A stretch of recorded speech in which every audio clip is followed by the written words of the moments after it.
Hello, welcome back to Bebop Review. My name's Andy Shaw. Today I want to talk about a Rick Beatos video again. It's called What Bach and Charlie Parker Had in Common. I'll put the link to the video underneath, so if you want to watch it, you can watch it yourself. Basically, Rick Beatos is talking about something called octave displacement. He says that both Johann Sebastian Bach and Charlie Parker use what's called octave displacement. Now, watching Rick Beatos' video, and he starts it off by coming out with all these rules. He calls them the rules of the contifermus and counterpoint and that, which it just confuses things. He comes out with all this stuff, which is obviously, I think it's aimed to confuse people, to make it look as though he knows a lot. But counterpoint ain't that difficult to understand. And what he's talking about is basically the rules of melody, the rules of the cantiformis and length. When counterpoint first started, right, what you had is you had plain song at first, and then what happened is they started putting different lines to plain songs. First of all, they started using parallel fifths, right, so they were singing parallel fifths. Then they started using different lines, you know, and stuff. And this guy called Fuchs come out with all these rules about how to compose counterpoint. And it's called species counterpoint. You have 5 species, like 5 levels of learning counterpoint. But each one of those levels is different rules, from the counterfermus line to the counterpoint line. So I don't understand what Rick Beatos is talking about, because he's just talking about a melodic line. Not only that is, he gives you these rules, says that you can leap a third, fourth, fifth, sixth, and octave. And then he shows you the Bach line, which is a leap. Well, I know he's saying it's an octave displacement, so it's a leap of an octave. But if he's talking about melody, then you're looking at a leap of a seventh, you know.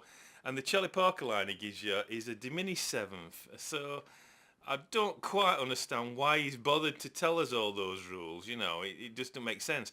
Another thing that don't make sense about it as well is that when you're leaping in traditional harmony, especially in counterpoint, right, I think it's second species counterpoint where these rules come in.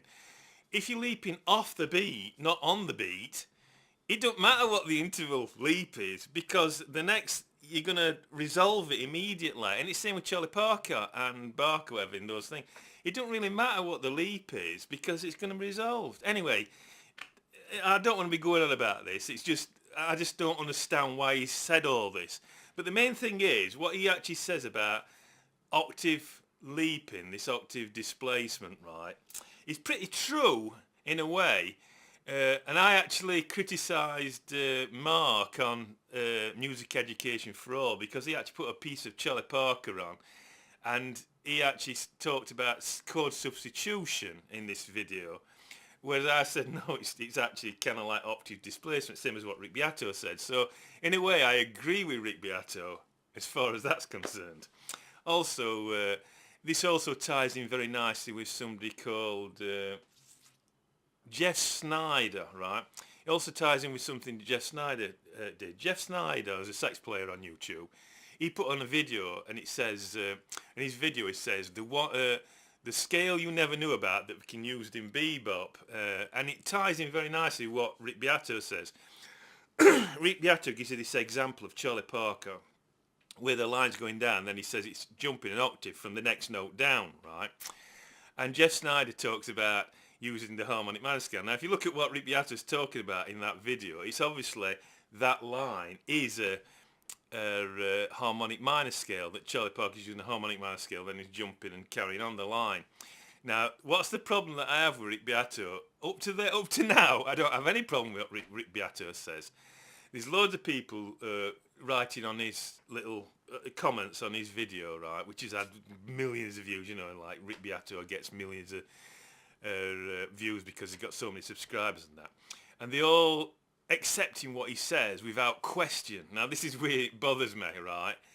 I had a look, right, in Charlie Parker's music through basically loads and loads of solos, absolutely hundreds of solos, right, to see if what Rick Beatos is saying is true. Not that octave displacement exists, I agree with that, but Rick Beatos says that this is one of the main things in bebop. And in my last video on on how to play bebop. I actually said that wasn't true. Well, I didn't say that wasn't true. I just said the main thing in bebop is changing tones.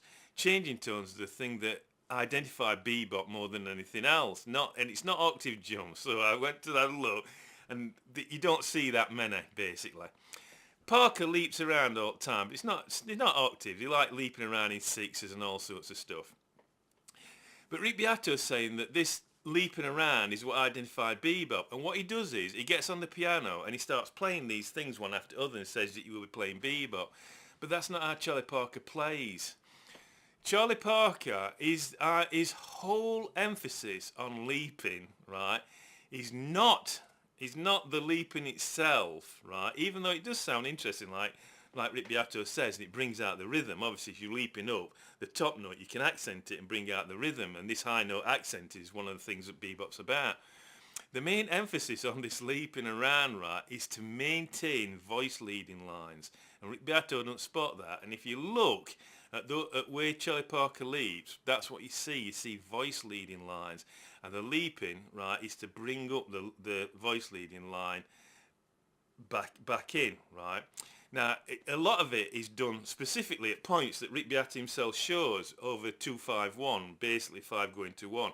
He leaps this distance to this flat 9, and then it moves into usually the 1 chord. In the example he's giving you the A minor.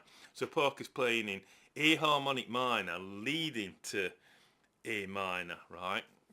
But it also works in C major as well. That kind of line running in with a flat 9 also runs into C major. It's very clever actually how Parker does this. How actually he gets it all to sound really good, but move in. But the main thing is voice leading lines, keeping voice leading lines going. And no matter where I looked, right, in the solos, any kind of leaps that Rick Beatos did, the main emphasis is on voice leading with Charlie Parker.